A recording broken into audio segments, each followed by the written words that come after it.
হাফেজা হব, আলেমা হব, আল্লাহর কালাম পড়ে।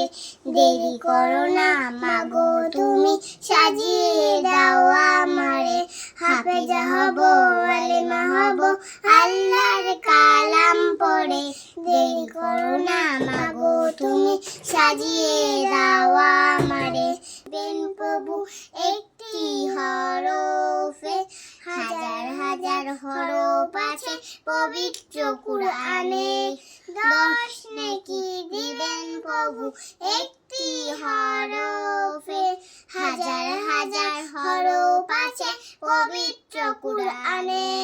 দুনিয়াবি শিক্ষা মাগো আসবে না কাজ খবরে। দেরি করো না মাগো তুমি, সাজিয়ে দাও আমারে। দেরি করো না মাগো তুমি,